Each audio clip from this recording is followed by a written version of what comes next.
You're on Richmond's Morning News, News Radio WRVA. I'm Rich Herrera. You can find us online, facebook.com/News Radio WRVA. We're asking online and on the James River Air text line at 833-804-1140. Would you wear something in public that identifies you, a shirt that identifies you as a conservative? Big question we're asking this morning. We're going to do, that's the 933 experiment. That's what we're going to talk about coming up about an hour from now. But right now, let's run out to the WRVA Newsmaker Hotline. Joining us right now, former member of the House of Representatives, now a member of the House of Delegates, Tom Garrett, joining us here on News Radio WRVA. Good morning, sir.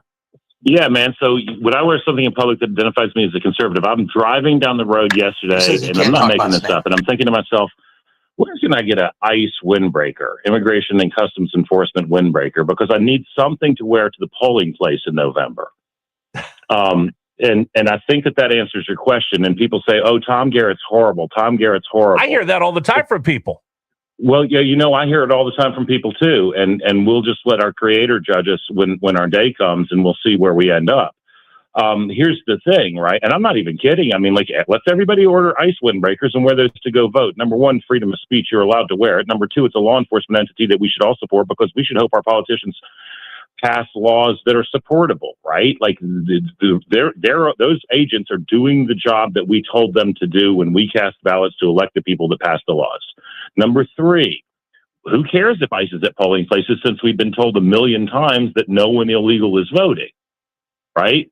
So, maybe it starts here on Richmond's Morning News, but I feel like required garb for your voting trip, if you're going to vote in person at the polls, should be a navy blue windbreaker with large yellow letters on the back that say ICE.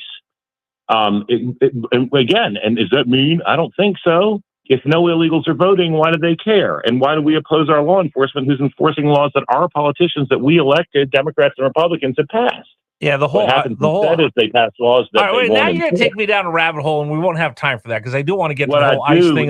What I do, Herrera. Oler said, Garrett, you can only come on if every other time you take Herrera down a rabbit hole. Listen, I want to talk about SNAP, but I need to do some more information. I need to do some more research on that. But there is one thing I do want to bring up with you.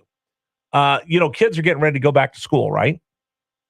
I do. Yes, they've already gone back in some places. College kids are getting ready to go back to school. But I saw something. If you can call what they do in colleges these days school, yes, that's happening too. They're going back to campus. Fair enough? Better? I think that's good. It's daycare. It's young adult daycare. Yeah, right. With no supervision between the hours of 7 p.m. and 7 a.m. We're going to have a conversation. Stay with me here. Don't take me down these different rabbit holes. Coming up, we're going to have a talk about affordability, and that's one of the big things that this next generation is complaining about.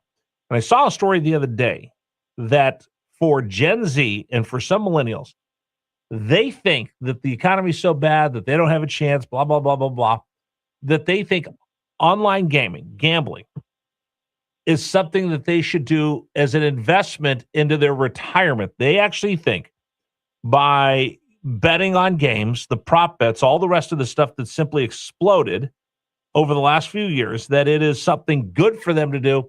And just like putting money into an IRA or investing in real estate or in the stock market, they look at online gaming in the same manner as putting money away into a 401k, and it blows my mind. Now, full transparency, I at one point was a spokesperson for the Win online gaming app when they first came out.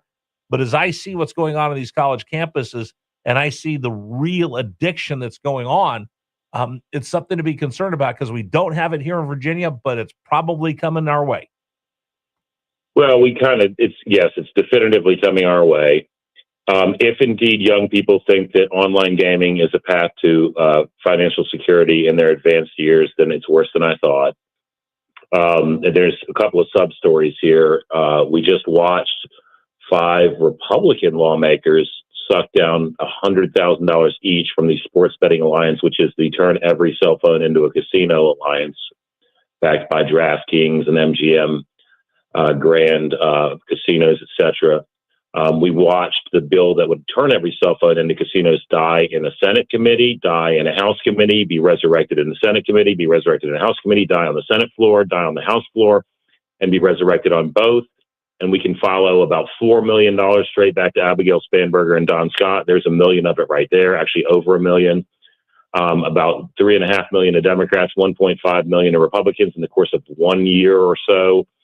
And we watch people say this is a bad idea and immediately get a $100,000 check and change their vote. So there's multiple things going on here. Number one, is it the role of government to regulate gambling? It always has been. Legally, the courts say it is, so it is. Number two, how about transparency and campaign finance? I get criticized all the time for having taken money from entity X or Y. I'll show you the vote where I voted against them, right? Huey Long, not someone normally to be emulated, perhaps the most corrupt politician in American history, said if you can't smoke their free cigars, drink their free scotch, eat their free steak, and the very next day tell them to go to hell, you belong in another line of work. I think he was right about that, right? And yet, you got these people doing cartwheels who've opposed a casino on every cell phone, every 15-year-old cell phone, let alone every cell phone, going, well, I supported skill games, so I need to support this. To which I responded, and that's an actual conversation, gee, is there a skill game on your bedside table? Is there a skill game in your pocket? Does your 17-year-old have a skill game in their car when they drive? So there's so many things here. Number one, the public policy argument. Number two, the campaign finance argument. Number three, who are we? Who are we as a people? Who do we want to elect? And this is a microcosm. David Poole has a page. He's a journalist, and I don't think he's a Republican, but he's a hell of a good journalist, right? He tells the truth and lets you sort out the facts based on your knowledge.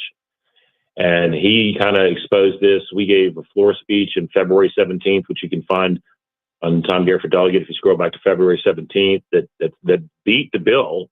And then it came back after the Speaker of the House, Rich, listen to this, they recessed, called every single Democrat into chambers, and every one of them flipped their votes in 10 minutes.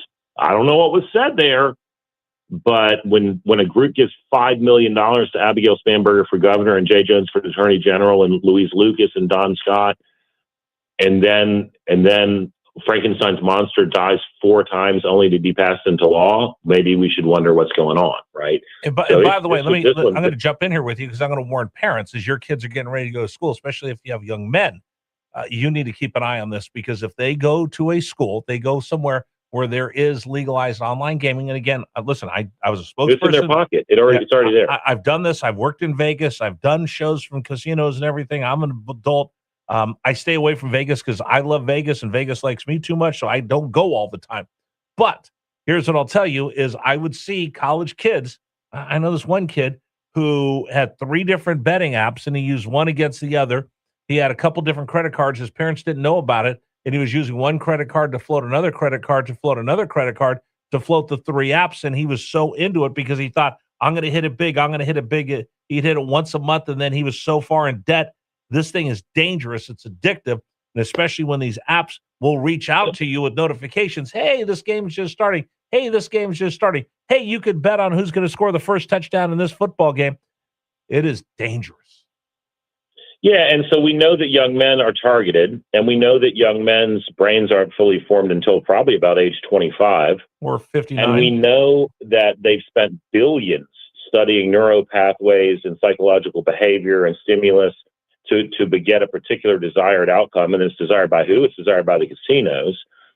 They take advantage of your own belief that you're smarter than the system, because anyone with any brain knows that the casino's not in business to lose money, right? And they don't build those casinos out of the goodness of their heart. It's your dollars and mine. All right, let's walk this dog down the road, right? So you get an entire generation, and by the way, young men are at heightened risk of suicide. Young men with gambling problems are at a 15-fold heightened risk of suicide over their peer group. So and Pennsylvania did this, and they rolled it back. This was started in the United Kingdom.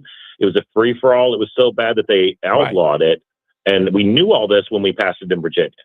We knew all this, but money, and it's gross, right? I mean, well, it was led by the NBA. The NBA was the first league to come out and say, "Hey, let's have this. It'll help pump up the WNBA." This is 100% Adam Silver's Frankenstein monster. He's Dr. Frankenstein. Yeah, ultimately, I don't have any influence over Adam Silver, but I do have 1% of 1/2 of one branch of the Virginia tripartite government that I control. So I'm just going to stand up and do what's right. And again, the argument, like, Well, you take money from so-and-so is a stupid argument because I can show you the votes where I told them to go to hell. I don't know. I mean, there will be a death toll from this policy, and it won't be 1,000 deaths at once. It'll be one here and one there. It'll be a dad who never sees his kids again, or a mom who never sees her husband again, or a husband who never sees his wife again, because we have the responsibility to regulate this, right? This isn't Garrett's anti-freedom. That's absolutely positively precedentially proven. But we've chosen to do whatever the people that can give us the most money pay us to do, without regard to the people who elected us or who we should serve, whether they voted for us or not. And that's just, I don't have words, and it gets me fired up. You may be able to tell. Just a little bit. Where can people find you, Mr. Garrett? Oh my goodness. Tom Drops Bombs on YouTube is the one we're trying to grow. We just crossed 43,000 followers on Delegate Tom Garrett on Facebook, which is nuts because I think we had 1,000 about 6 months ago. Yeah. And I mean, Rich, I'm trying to do the best I can with the limited gifts God's given me, and things like this, where I know I'm actually helping people who perhaps I'll never meet. I get fired up for. So there you go. That's where you find Tom Garrett. He joins us every Tuesday with a little inside information of what goes on at Capitol Square. Oh, by the way, your fundraiser coming up. Yeah, there's a machine gun shoot at Black Creek Rifle Range in Hanover County. Machine gun shoot. We will have crazy stuff like belt-fed machine guns. You can, a flight of beer. Well, I haven't had a drink in over 8 years.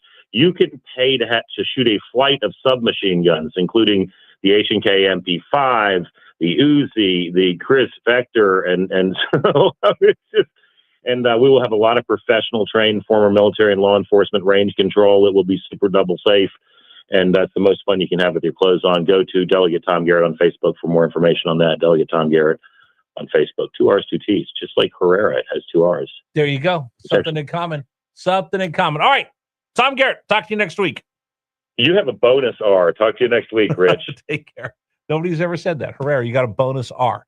Number for you to comment, 833-804-1140, 833-804-1140 on the James River Air text line. Let me remind everybody that the program today is brought to you in part by our friends at Men's Wellness Center. So, two kinds of guys I know.